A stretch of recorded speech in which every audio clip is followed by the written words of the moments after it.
So really with the germ theory and the modern medicine and technology, all of this went very, very rapidly out the window.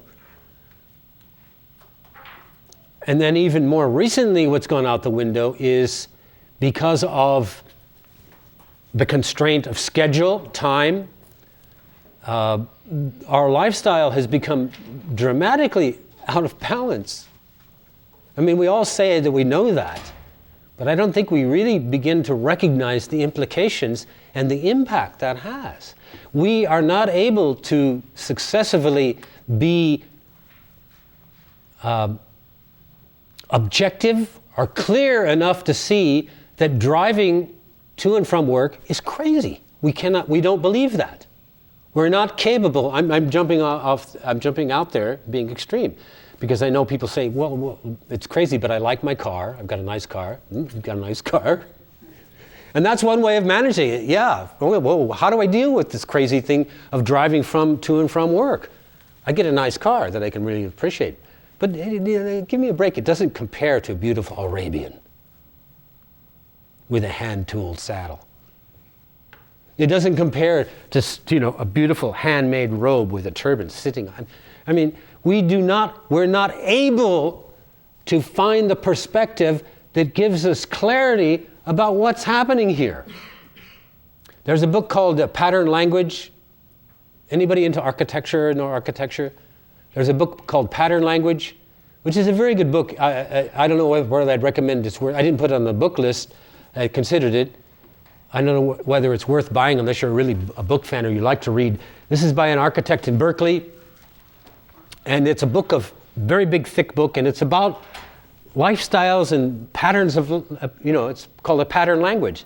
And it's about how we live, how we build a house, how we build houses next to each other, how we design communities, how we design cities, or don't design them, how they happen, and the implications of all that. And it's made up a series of bold print aphorisms, so to speak, and then long discussions of them, and then another aphorism. And one of the aphorisms in there is, he says, and when I first got the book, I opened it to that aphorism, and I was so impressed. I reflected. Again, this thing of, don't take things for granted, reflect, examine what's happening as much as you can. He said, anytime a person works in a place separate from where they live, there's an irrevocable split in their being. I thought, whoa, what? Wait a minute. What does he say? Really? This guy's a, architect from Berkeley, well-established, Main Street, but that was the statement. And then he went on to explain it and discuss it. And I understand it at this point, what that means. We don't understand that. How many of you get what that means? Yes? An irrevocable split in our being. Our home and our work are into, and what's in between? What's in between? In the case of where we came from, what was it? Well, how many lanes? 13 lanes of asphalt. 13 lanes of asphalt, and how many minutes of posture like this in a encapsulated environment? That's between, and that punctuates and informs. So our being is affected by it. Hello? And people's response when I say this is, well, what am I going to do? I can't change that. I'm not saying we should change it. I'm not saying we should go to the forest. I live in the mountains and I cut my own wood in the forest with a chainsaw. I'd rather do it by hand, but I do use a chainsaw. But then I cut it up, I carry it myself, I burn the wood, I heat myself with wood that I've cut from the trees, and I speak to the trees as I go out there. I have a luxurious option that many of you here don't. So I'm not saying we need to move to the forest, but we need to recognize is that our nature? Is it our nature to be in the automobile that much of the time? Is it in our nature to live the way in which we do? Is it in our nature, and does it benefit us to live in a controlled temperature environment? It's comfortable, but I tell you, there are times when it is not beneficial to us. Not in terms of our body having the ability to naturally respond and react to temperature change, not in the ability for the natural circadian rhythms. Do you know circadian rhythms? Anybody? The circadian rhythms of the body to respond to the sun rising, going across the sky and setting. Alhamdulillah, praise be to Allah, that we as Muslims still are expected to connect to this concept of the sun rising, being above and setting, and even the direction of it by our qibla, by the direction in which we pray. I mean, of course, some of us have left even that and preferred a little chart that's on the wall.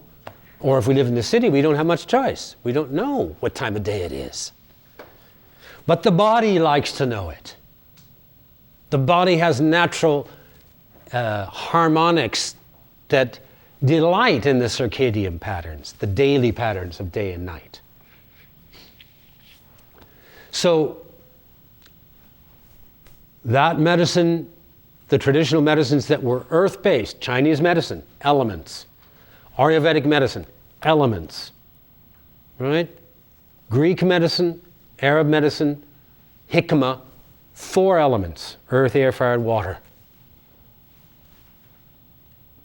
And then, so in those days, traditionally people were able to see and understand things in terms of hot, cold, wet and dry, earth, air, fire, and water. And in many, many, many books, many classical texts, you'll find descriptions of what this is about. Even in the 1001 Nights, there's little lessons in this, you know this, huh? There's even, in the 1001 Nights, there's little lessons in earth, air, fire, and water, in the elements. And there was an understanding of the foods that were hot and cold and wet and dry. And there was an understanding of the conditions that were hot, cold, wet, and dry. I had been going to see my teacher every morning at 7 a.m. on the dot, and we were translating day after day from his grandfather's notebooks. In Urdu, he was reading. He was translating to me. I was writing in the notes in English. And one day I showed up there and he said, you know, Hakim, or Abdul Khabir, he called me Abdul Khabir. I wasn't known as Hakim then. He said, I think your brain is getting too dry. Here, this is your lesson for today. It was a book of stories of Pushkin. Pushkin short stories. Anybody know Pushkin's short stories? Alexander Pushkin? They're little short stories. They're remarkable in the kind of like these, they're all stories that have to do with these extraordinary circumstances where all these things happen and at the end it all kind of ties together and you realize, that's what makes it. It's very beautiful. They're very delightful. But he said, you know, your brain is getting too dry. You need something fluid instead of just data to balance that. And it was a lesson for me.